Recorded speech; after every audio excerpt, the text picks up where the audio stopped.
오늘 본문은 우리 성경책에 보면 소제목에 기록된 것처럼 다윗이 유다 광야에 있을 때 지은 시입니다. 학자들마다 조금씩 의견을 달리하긴 하지만은 이때가 언제냐면 다윗이 아들 압살롬한테 피해서 유다 광야로 쫓겨났을 때 쓴 시로 추정됩니다.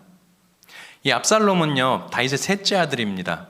그 위로는 어머니가 다른 암논이라는 형하고요, 일찍 어렸을 때 죽었던 길르압이라는 형이 있었습니다. 그런데 어느 날 이 첫째 형 장남 암논이 대형 사고를 하나 칩니다. 그게 뭐냐면 이 압살롬에게는 다말이라는 여동생이 하나 있어요. 친여동생이에요. 암논하고는 엄마가 다르지만 압살롬하고는 엄마가 같은 친여동생이 하나 있었습니다. 근데 이 암논이, 큰형이 이 다말을 좋아한 거예요. 자기 동생인데 이복 여동생을 좋아한 겁니다. 그래서 아픈 척을 해요. 아픈 척하면서 자기 아버지 다윗한테 이렇게 얘기합니다. 아버지, 내가 너무 아픈데 다말이 와서 저희가 와가지고 이 과자를 좀 구워가지고 내 입에 먹여주면 내가 나을 것 같아요 라고 자기 아빠한테 이렇게 얘기하는 거예요. 다윗 왕이 그래서 뭐라고 하냐면, 그래, 그러면은 내가 다말한테 시켜서 그렇게 하라고 할게 라고 해서 다말을 기다립니다. 그렇게 간병원 다말에게, 사실 꾀병이죠, 이 암논이 어떻게 하냐면 완력으로, 힘으로 강제로 다말에게 몹쓸 짓을 해요. 그리고 더 나쁜 건 뭐냐면 흥미가 떨어지니까 이제는 헌신적 버리듯이 이 다말을 내버리는 일이 생겨버립니다. 나쁜 사람이죠. 그래서 다말이 이 찢어진 옷을 입고 머리에 재를 뒤집어 쓰고 누구한테 가냐면 자기 친오빠 압살롬한테 가요. 울면서 자기가 당했던 일을 오빠한테 말하니까 압살롬은 어때요? 완전 피가 거꾸로 솟는 느낌이겠죠. 젊은 말로 여러분 피꺼솥이라는 말 아세요? 피꺼솥 아십니까? 피가 거꾸로 솟다를 줄여서 피꺼솥 그러거든요. 피꺼솥. 압살롬 상태가 지금 그런 거예요. 그런데 이 압살롬의 기대가 하나 있었어요. 뭐가 있냐면은 그래도 그렇게 현명한 아버지가 뭔가 이 좋은 결단을 해주리라 라고 생각하면서 이 다말한테, 야, 우리 조금만 기다리고 있자, 아버지가 그래도 뭔가 수를 낼 거야, 이렇게 지켜보자고 합니다. 그런데 문제가 뭐냐면 다윗이요, 어떤 이유에서인지 모르지만 성경에 그냥 크게 화를 냈더라 정도에서 끝나버려요. 그냥 아들한테 너 나쁜 놈 그러고 끝나버린 거예요. 큰아들을 위하는 마음이었는지 아니면 자기도 그 과거가 있잖아요. 밧세바 취해가지고는 나쁜 짓 했던 그 과거가 있어서 자기 생각이 난 건지 어쩐지 모르지만은 이 큰아들한테 벌을 내린다는 기록이 없어요. 그리고 어떻게 혼을 내야 되는지 머뭇거리는 것 같이 보입니다. 그래서 사무엘 하 13장 보면은 이렇게 기록되어 있어요. 피해자인 다말이, 이 암논은 어쩐지 모르지만 다말이요, 오빠 압살롬 집에서 처량하게 지내니라 라고 되어 있어요. 결국에 이 압살롬은 기다려도 안 될 것 같다는, 소식 없을 것 같은 아버지 대신에 어떻게 하냐면 치밀하게 복수의 계획을 세웁니다. 2년을 그냥 기다려요. 2년을 기다리면서 뭘 할까요? 사람들 머릿속에서 다말 사건이란 게 지워질 때까지 기다리는 겁니다. 아, 그런 일이 있었어라는 게, 여러분 우리 얼마 전에 막 큰 산불 난 거 기억나시죠?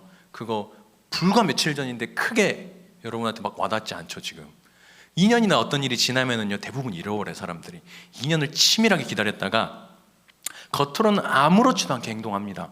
그리고 양털을 깎는 행사가 있어요. 이때는 양털을 깎는 행사 뒤에 이 압살롬이 큰 잔치를 베풀어 가지고 모든 형제들을 모읍니다.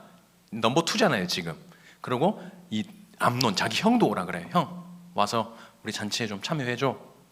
암논이요, 좀 되게 본능적인 사람인가 봐요. 그냥 와요. 잔치에 오라고 했다고. 저 같으면 안 갔을 것 같아요. 맞아 죽을 수도 있잖아요. 갑니다. 가가지고는 잔치가 무르익을 무렵에 이 압살롬이 술 취한 이 암논을 무참히 살해하고는 자기는 외국으로 몸을 떠요.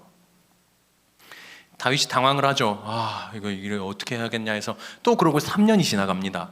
결국에 다윗이 어떻게 하냐면 아들을 둘 다 잃을 수는 없다, 압살롬을 사면에서 데리고 와라 라고 해요.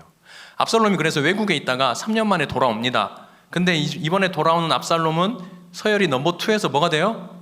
넘버 1이 돼서 돌아오는 거예요. 왕위 계승자가 되는 거예요. 형을 죽였잖아요. 왕위 계승자가 되어 돌아옵니다. 그런데 오늘 이 압살롬 마음에 다른 생각이 있었던 거예요. 아무래도 이런 것 같아요. 동생 사건에 대한 앙금이 아직 남았어요. 아버지 진짜 너무하시네. 여러분, 형제들 간에 미워하면은 남들보다 더 미워하는 거 혹시 아세요? 그렇지 않아요? 그냥 남들하고는 안 보면 많은데 형제들끼리 미워하면 남들보다 훨씬 못해져요. 이 압살롬이 암논도 그렇게 생각했는데 아버지는 그냥 있으니까 아버지도 미워지는 거예요. 예루살렘에 돌아오는 압살롬이요, 이제 일을 하나씩 준비하기 시작합니다. 먼저 뭘 하냐면 군사들을 모아요. 아빠 몰래, 다윗 몰래 군사들을 막 모읍니다. 그리고 다윗왕한테 재판받으러 온 사람들한테, 이 재판받으러 간 사람들을 길에서 기다리고 있다가 내가 재판해 주겠다고 해요. 왜? 자기는 이제 넘버원이잖아요. 왕이 계승자니까 내가 재판해 줄게, 아버지한테까지 갈 거 없어요 라고 해서 민심을 얻어요. 왕한테 재판받으러 온 사람들이면 어떤 사람들일까요? 꽤 힘 있는 사람들입니다. 그래서 힘을 점점 축적을 해요. 백성들의 마음을 조금씩 갉아먹어서 훔쳐나갑니다. 그리고 힘을 완전히 키운 다음에 천재적인 두뇌를 가진 책사가 한 명 있어요. 아이도벨이라는 사람이 나옵니다, 성경에. 그 사람하고 함께 반역을 일으켜요. 한순간에 이 대비하고 있지도 못하고 이 다윗이 예루살렘에서 쫓겨납니다. 군사 몇 명, 백성 몇 명만 데리고 이 기드론 시내를 건너서 유다강으로 들어가요.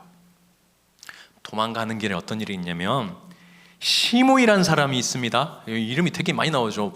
이렇게 복잡하게 여러분들한테 전할 생각이 아닌데 사람들이 되게 너무 많이 나오네. 시므이라는 사람이 있어요. 이 시므이라는 사람이 누구냐면 사울 왕 친척이에요. 도망간 다윗을 보고 어떤 기분이 들까요? 너 잘 됐다 그러겠죠. 너 시원히 잘 됐다. 너 그럴 줄 알았어 라고 시므이가 얘기하는 거예요. 그러면서 야, 네가 사울 가문의 피를 흘린 거 하나님이 너한테 갚아서 시원히 잘 됐다라고 시므이가 말하는 거예요. 이때 다윗의 장군 옆에 죄송해요, 한 명 또 나와요. 아비새라는 사람이 또 있습니다. 장군이에요. 싸움 엄청 잘하는 사람입니다. 막 성경에 아비새가 막 골리앗 같은 거인들 막 몇 명 죽이고 막 하여간 대단한 장수예요. 이 사람이 뭐라고 하냐면은 성경 그대로 읽어드릴게요. 저 죽은, 성경에 이렇게 기록돼요. 제가 하는 말 아니에요. 저 죽은 개 같은 인간이 왕을 저주하냐고라고 성경에 그렇게 기록돼 있어요. 너무 화가 나니까 당장 머리 베어 오겠다고. 그때 다윗이 이렇게 얘기해요. 여호와께서 그에게 명령한 것이니 내버려 두라라고 말합니다. 그리고 그 뒤에 그래도 다윗이 조금의 이게 있어요. 여호와께서 나의 원통함을 감찰하시리니 오늘 그 저주 때문에 여호와께서 선으로 내게 갚아주시리라 라고 얘기합니다. 다윗은 지금요, 하나님이 자기를 버린 것 같은 상황에 처해서, 누가 봐도 그렇지 않습니까? 누가 봐도 지금 다윗이 버림받은 상황 아니에요, 하나님한테? 이 황망하고 부끄러운 시기에 쓴 시가 여러분 방금 읽은 시편 63편이에요. 하나님이여 하나님이여 주는 나의 하나님이시라. 내가 간절히 주를 찾되 물이 없어 마르고 황폐한 땅에서 내 영혼이 내 육체가 주를 갈망합니다. 여러분, 회복탄력성이란 말이 있거든요. 들어보셨어요? 회복탄력성? 어떤 글을 읽다가 공감이 돼가지고 제가 가지고 왔어요. 회복탄력성은 뭐냐면요, 실패와 역경을 딛고 일어나는 힘을 뭐라고요? 회복탄력성이라고 합니다. 이 회복탄력성이 강한 사람은요, 이 실패나 역경이 다가왔을 때 보통 사람은 주저앉아 버리면 이 사람은 그걸 발판으로 삼습니다. 자신을 성장시키는 원동력으로 삼아요. 미국에서 연구를 했습니다. 보통 여러분 가정사가 복잡하거나 부모로부터 학대받고 방임받고 자란 아이들이요, 커서 건강한 가정을 이루는 경우 보셨습니까? 거의 어렵죠. 거의 어려워요. 부모로부터 학대받거나 어렵게 살았던 사람은 건강하고 이런 가정 세우기가 대단히 어려워요. 되게 정말 쉽지 않은 일이에요. 그래서 그 사람들의 대부분이 어떻게 되냐면 사회 문제를 일으키거나 무언가에 중독이 돼서 살아가요. 알코올이 됐든 마약이 됐든 성에 중독이 됐든 이 어떤 자기 방임과 학대로 인해서 비어있는 마음을 그런 데를 가지고 채우기 시작하는 거예요. 그런데 종종 엇나갈 수밖에 없는 상황에서요, 어른이 되어서 자기가 겪어왔던 환경과 전혀 다르게 불행한 환경을 극복하고 긍정적으로 살아가는 사람들이 종종 있더라는 거예요. 조사해 보니까 이 사람들을 뭐라고 하냐면 회복 탄력성이 좋은 사람들이라고 해요. 회복 탄력성. 그래서 이 사람들의 도대체 뭐가 이 회복 탄력성이 뭐 때문에 회복 탄력성이 좋아졌나라고 연구를 해봤더니 이거더래요. 이 사람들은 일생에 자신을 사랑해주고 진심으로 위에서 돌봐줬던 한 사람에 대한 경험이 있었다는 거예요. 누군가, 부모는 나를 버렸을지라도, 나를 사랑해준 누군가 나를 버렸을지라도 그 누군가 교회가 됐든 선생님이 되었든 그 누군가가 자기를 진심으로 사랑해주고 위했던 그 경험이 있는 사람들이 그 안에서 회복 탄력성이 강하게 형성이 되더라고 하거든요. 아무런 자격도 없는 나 같은, 부모한테도 버림받은 내가 이 사람은 왜 나를 사랑하지? 이 사람이 나를 소중히 여기는구나. 나도 이 사랑 받을 수 있구나라고 그런 경험을 했던 사람 안에 뭐가 생겨요? 회복 탄력성의 씨앗이 심긴다는 거예요. 힘든 가운데도 나를 버티게 하는 경험, 그 사랑의 경험이 내 삶의 순간순간에 무너질 수밖에 없는 상황에서 그 반대의 에너지를 낸다는 거예요. 다윗에게 이 회복 탄력성은 누구로부터 왔을까요? 하나님으로부터 왔겠죠. 다윗은요, 버림받았잖아요. 막내 아들인데, 저 막내 되게, 여러분 막내 있으시죠? 되게 어때요? 진짜 막 쥐면 뭐 어떻게 될까? 뭐 이렇게 그렇잖아요. 불면 꺼질까? 쥐면 날아갈까? 막내 그러잖아요. 근데 다윗 아빠 이세는 어때요? 그냥 방임해버리는 거예요. 참 이해가 안 되죠. 다윗은요, 하나님이여 주는 나의 하나님이란 이 표현이 하나님에 대한 이 진실한 사랑에서부터 왔다는 게 이 영혼 깊숙한 곳에 각인이 된 거예요. 지나온 삶을 통해서 하나님의 그 친밀하고 진실한 사랑을 경험한 사람이 바로 다윗이었던 거예요. 광야에서 홀로 양치기 할 때 사자의 입에서, 곰의 발톱에서, 골리앗의 무기에서, 수많은 전쟁터에서 하나님이 함께 하셨던 그 경험 때문에 다윗 안에 뭐가 생겼다고요? 회복 탄력성이 생겼다는 거예요. 그래서 오늘 다윗이 성경 3절에 이렇게 고백하는 거예요. 주의 인자하심이 생명보다 나음으로 내 입술이 주를 찬양한다고 하는 겁니다. 무슨 말이에요? 이런 말이에요. 주의 사랑 받는 그게요, 지금 내가 겪고 있는 이 문제보다, 내 생명 보존하는 것보다, 이 곤란한 환경에서 벗어나는 것보다 어떻다고요? 더 중요하다고 말하는 거예요. 주님 사랑 받는 게.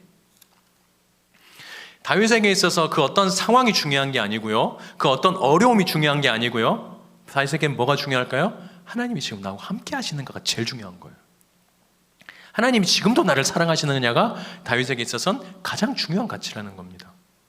하나님으로 받은 사랑과 기억이요, 여러분 때로 우리가 겪는 문제, 그 다음에 환경들을 초월합니다. 저희 가정이 얼마 전에 다 자가격리했습니다. 5명이 코로나 때문에. 아시죠? 네, 되게 부끄러운 일이고, 저 청년들이 다 코로나 걸렸는데 저 때문 아닙니다. 네, 저 안 만났어요. 안 만났는데 지금 남자애들이 다 걸렸어요. 꼭 블루투스로 코로나가 전달된 것처럼 지금, 네, 그냥 통화만 했는데 코로나 걸려버렸어요. 제 잘못 아닙니다. 네, 이렇게 변명하는 거예요. 그냥 그렇다고 기도해 주시라는 말입니다. 네. 둘째가요, 학교에서 걸려왔어요. 4명 나왔대요. 4명 다 코로나 걸려가지고 자기 반에서.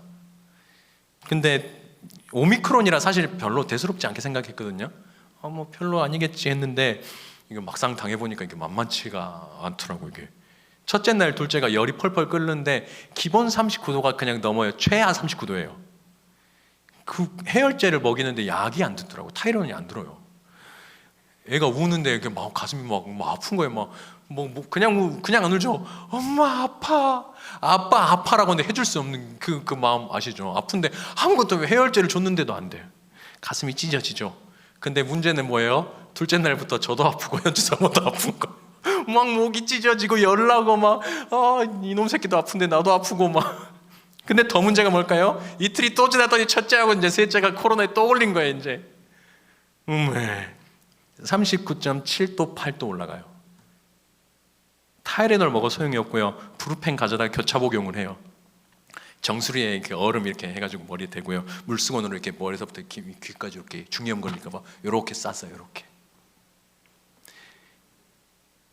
근데 나도 아픈데 나도 아파 죽겠는데 얘도 아픈 거예요 지금. 그러나 부모 어떻게 해요? 저는 어떻게 했을까요? 저하고 현주 사모는 밤새 간호를 합니다. 불안하더라고요. 인터넷 보니까 어떤 애가 오미크론 걸렸다가 잘못됐다는 얘기를 갑자기 확 생각이 나는 거예요. 증상이 똑같은 거예요. 열이 오르고 막 이렇게 숨이 막 이렇게 되고 뭔가 막 이렇게 타이레놀 먹였는데도 안 되니까 엄청 불안한 거예요. 이게 큰일 나는 거 아닌가.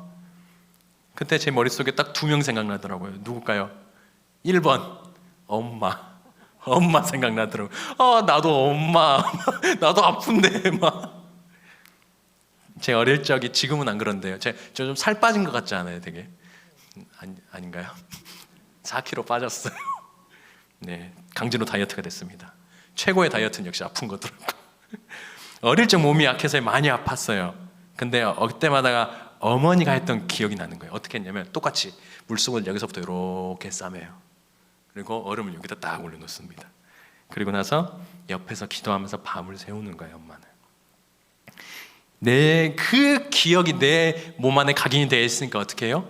나도 하는 거예요. 얘한테. 나도 그랬어. 물수건. 그리고 예수 이름으로 기도하는 거예요. 예수님, 내가 할 수 있는 게 진짜 아무것도 없고 약도 안 드는데 주님 좀 열만이라도 좀 내려주세요. 열이 내렸을까요? 안 내렸을까요? 내렸으니까 앞에서만 설교하고 있겠죠. 열이 내렸어요. 진짜요. 3일 나거든요. 보통 열이 4일 정도 나요. 근데 둘째 날 내리더라고요. 열이 계속 39도 37 막 이렇게 9.67 이러다가. 두 번째 누가 생각났을까요? 아빠 아니에요. 아빠 아닙니다. 아빠는 별로 머릿속에 해준 게 없어가지고 하나님 생각나요. 하나님. 왜 생각나요? 여러분, 인간이요 아무것도 할 수 있는 게 없을 때 누구 생각나요? 하나님 생각나요. 뭐라고요? 하나님 좀 도와주세요. 하나님 좀 도와주세요. 열 안 냈는데 좀 도와주세요. 내가 알 수 있는 게 아무것도 없어. 하나님 좀 불쌍히 여기주세요. 하나님 생각나는 거예요. 하나님의 어떤 이 경험들 있죠. 이전에도 나를 도우셨던 하나님. 지금까지 10살, 11살이구나. 네. 맞나? 네, 맞아요. 7살, 9살, 11살이에요. 이 11살까지 9살, 7살 키워왔던 이 아이들을 지금까지 키워주셨던 하나님 도와주세요. 이전에도 이만큼 아픈 적 있었어요. 그때도 도우셨죠. 이 경험이 제 안에 있으니까 그 불안함이 어떻게 돼요? 주를 기억하니까, 하나님을 기억하니까 이전에 있던 얘 큰일 나면 어떻게 했던 그 불안이 어떻게 돼요? 싹 사라지는 거예요. 그래. 하나님 이전에도 도우셨지. 오늘 본문 6절에요. 다윗이 이렇게 기록하고 있어요. 내가 나의 침상에서 주를 기억하며 새벽에 주의 말씀을 작은 소리로 읊조릴 때하오리니라고 하죠. 이 말이 뭐냐면 묵상한다라는 의미이기도 하고요. 작은 소리로 읊조리는 게 아까 방금 제가 어설프게 연기했던 그거예요. 하나님, 주님 말씀 가지고 하나님은 나의 하나님이시라. 영원한 나의 목자시니 내 부족함이 없으리로다. 이거 계속하는 게 오늘 침상에서 작은 소리로 읊조리는 거야. 하나님이 하신 말씀을 가지고 하나님이 내 인생에 하셨던 일을 기억하면서 그거 하는 거예요. 여러분, 하나님에 대한 기억은요 그냥 추억 정도가 아닙니다. 그냥 하나님이 예전에 그렇게 하셨는데 지금은 어쩌실라나 이게 아니고요. 주를 기억한다는 거, 주님이 하셨던 말씀들을 내 안에 지금 기억한다는 거는요, 하나님의 일하심을 지금 현재화시킨다는 거예요. 믿음으로 끌고 오겠다는 거예요. 하나님의 일하시는 손을, 오른손을 지금 이곳에 가지고 오겠다는 게 바로 주를 기억하고 주를 묵상한다는 거예요. 1절의 고백처럼 어떻게 해요? 물이 없고 마르고 황폐한 땅에서 온몸과 영혼으로 하는 거예요. 그냥 열 내려주면 땡큐고 안 내려주면 어쩔 수 없고 이게 아니고, 하나님 안 내려주면 안 돼요. 저 도와주세요. 그런 간절함으로 하나님을 기억하고 주님께 갈망하는 거예요. 우리 교회에 나와서 부르지, 진짜 담임 목사님 이렇게 죄송합니다. 앞에 계신데 말해서 이렇게 기도하라고 막 판 깔아주고 이렇게 막 하는 교회가 어디 있어요? 그렇잖아요. 근데 기도를 안 해. 제가 청년들한테 뭐라고 했어요? 기준이 조금 이렇게 판 깔아주는 교회, 기도하기 얼마나 좋은 교회, 새벽에 나와서도 부르짖으라고, 수요기도회, 금요기도회 때 기도하고 가시라고 하시는데 그냥 가시지 마시고 기도하고 가십시오. 아멘. 네, 아멘. 기도하면 일이 일어나요. 하나님께 부르짖으면, 간절하게 부르짖으면 일이 난다니까요. 하나님 일하세요. 제가 이번 주 말씀 묵상하다 하나 깨달은 게 있어요. 그때 기억이, 하나님 이렇게 해주셨지, 그때 그랬지가 아니고, 하나님을 기억하는 게 어때요? 지금도 이후로도 나를 인도하시리라, 나를 지키시리라는 믿음으로 하나님을 인정해 드리는 거더라고요. 어려운 일 있을 때 사람 찾고, 어려운 일 있을 때 방법 찾고, 물론 아프면 병원 가야죠. 근데 병원 가는 걸로 끝내지 말고 어떻게 해요? 하나님을 같이 찾아야 된다는 거예요. 열 나면 해열제 먹고 하나님 같이 찾는 거예요. 해열제 먹었으니까 이제 다 낫지. 하나님 해열제, 하나님 대신 해열제, 이런 거 아니고 내가 할 수 있는 것을 하면서 간절히 주님을 찾는 거, 그게 우리 성도들의 할 일 아닙니까? 그때에 우리에게 어떤 문제가 생겼을 때에 주님을 기억하고 바라보면 그때에 우리가 뭘 봅니까? 주의 영광과 권능을 보는 거예요. 그때 주의 영광과 권능. 그리고 오늘 다윗의 시가 또 한 가지 정말 대단히 중요한 진리를 하나 깨닫게 해주세요. 2절 말씀입니다. 우리 함께 읽어볼까요? 짧거든요. 2절 한 번만 같이 읽어볼게요. 같이 읽겠습니다. 내가 주의 영광과 권능을 보기 위하여 이와 같이 성소에서 주를 바라보았나이다. 어디에서 바라봐요? 성소에서. 어떻게 해요? 1절에 물이 없고 마르고 한패한 땅에서 비를 기다리듯이. 여러분, 우리가요 예배를 통해서 성전에서 교회에 부어주시는 그 은혜를 받고 살아야 하는 사람들입니다. 우리는 인터넷 예배 좋고요, 온라인 예배 어쩔 수 없이 하는데요, 성전에 나와서 은혜 받아야 되는 사람들이에요. 우리 성도들에게요, 여러분, 예배에 감동이 없는 것처럼 비참한 일이 있습니까? 여러분, 말씀과 찬양 통해서 은혜 받지 못하는 것처럼 내 안에 팍팍한 일 있어요? 돈이 없어도요, 건강하지 않아도요, 때로 단에서 하나님이 강권적으로 보시는 그 은혜 받으면요 살만해요. 버텨져요. 이겨내집니다. 근데 하나님이 주시는 은혜를 우리가 갈망하지 않고 하나님이 주시는 은혜와 상관없이 살면요, 내게 천만금이 있어도 뭔가 한 군데가 비어요. 우리는 그런 사람들입니다. 그게 성도예요. 그래서 주님이 이렇게 얘기하셨어요. 너희는 먼저 그의 나라와 그의 의를 구하라. 그리하면 이 모든 거 어떻게 해요? 다 더해준다고 하시잖아요. 근데 우리 가끔 반대될 때 있어요. 제가 그렇다는 거예요. 성도님들이 그렇다는 게 아니고 앞에서 말하는 제가 그렇다는 거예요. 기분 나빠하지 마시고 제가 그렇다는 겁니다. 네, 이실직고 하는 거예요. 앞에서. 찬양을 통해서 우리가 감동받고 입술로 주님 노래할 때 우리 안에 새 힘 생겨요. 진심으로 찬양하고 찬양 가운데 눈물 흘리고 하나님 내 입술로 고백할 때 은혜가 내려오면 얼마나 여러분 안이 깨끗하게 이 청소가 되는 줄 아세요? 성전에서 기도할 때 부르짖을 때에 우리가 상황을, 환경을 돌파할 힘이 생기는 거예요. 혼자 아무리 집에서 기도해 보시면 하시면 좋죠. 그러나 성전에 나와서 하면 달라요. 하나님이 세우셨잖아요. 하나님이 여기서 복 주심을 약속하셨잖아요. 하나님 부어주신 은혜, 단을 통해 흘러가는 은혜가 있지만 또 우리는 어떻게 해야 돼요? 그 은혜를 갈망해야 돼요. 예배를 통해 나타내 주신 영광과 권능을 간절히 원해야 한다는 거예요. 그래서 얘기가 끝마치진 않았지만 다윗의 스토리에서 이 뒤에 보면 사무엘하 17장 18절 보면 하나님을 바라보고 기억하는 다윗에게 하나님은 이길 수 없는 싸움을 이기게 해주세요. 압살롬의 군대를 회파해요. 그 똑똑한 천재 책사 아이도벨이 냈던 그 책사를 하나님이 다 무력화시켜버려요. 하나님이 일하시면 그렇게 돼요. 우리 힘으로 안 되는 거 주님이 하시는 거잖아요. 말씀 정리합니다. 주님의 영광과 권능, 일하심을 보는 방법은요, 첫째 이거예요. 내 모든 것으로 주님 갈망하는 거예요. 물이 없어서 마르고 황폐한 땅에서 내 영혼이 주를 갈망하고 주님 앙모한다는 고백처럼, 또 주님 사랑이 내 생명보다 낫다는 고백처럼 우리가 주님 원할 때에, 원하지 않는 게 아니라 원할 때에 그분의 영광과 권능 우리에게 보이세요. 영광 보여주면 땡큐가 아니면 말고가 아니고 주님 간절히 메마른 땅이 비를 기다리듯이 불타서 온 산불이 나는 상황에서 간절히 그 봄비를 기다리는 그 마음으로 주님을 기다릴 때에 주님 영광 우리에게 보여주신다는 거예요. 둘째로요, 내 삶의 자리, 지극히 개인적이고 일상적인 자리에서 주님을 기억하고 묵상해야 돼요. 그럼 우리의 삶을 에워싸는 하나님의 영광과 권능이 우리 가운데 임해요. 우리의 힘은 뭐예요? 주를 기뻐하는 것이라고 하잖아요. 주를 묵상함이 즐겁다고 시편에 얘기하잖아요. 마지막으로 대단히 중요한 부분이죠. 우리는요, 공예배를 통해서, 교회를 통해서 가무로 메마른 땅에 단비를 원하듯이 목마른 사슴이 시냇물을 찾아 헤매듯이 이곳에서 주님을 바라봐야 돼요. 예배를 통해 우리에게 부어주신 은혜의 단비가 나도 모르게 나를 적시고 나를 새롭게 해요. 단에서 선포되는 그 말씀을 통해서 우리가 모르지만 우리 마음에 씨앗이 심어지면서 힘이 생기는 거예요. 환경을 이겨내고 돌파할 수 있는 힘이 생기는 거예요. 하나님이 원하시는 삶은 거기서부터 시작됩니다. 찬양을 통해 우리의 영혼이 힘을 얻고 기도를 통해 하나님과 교통하며 하나님의 일하심을 우리의 삶 한가운데로 끌어오는 겁니다. 사랑하는 미담의 지체 여러분, 오늘도 이 말씀을 붙들고 일주일 사시기 바랍니다.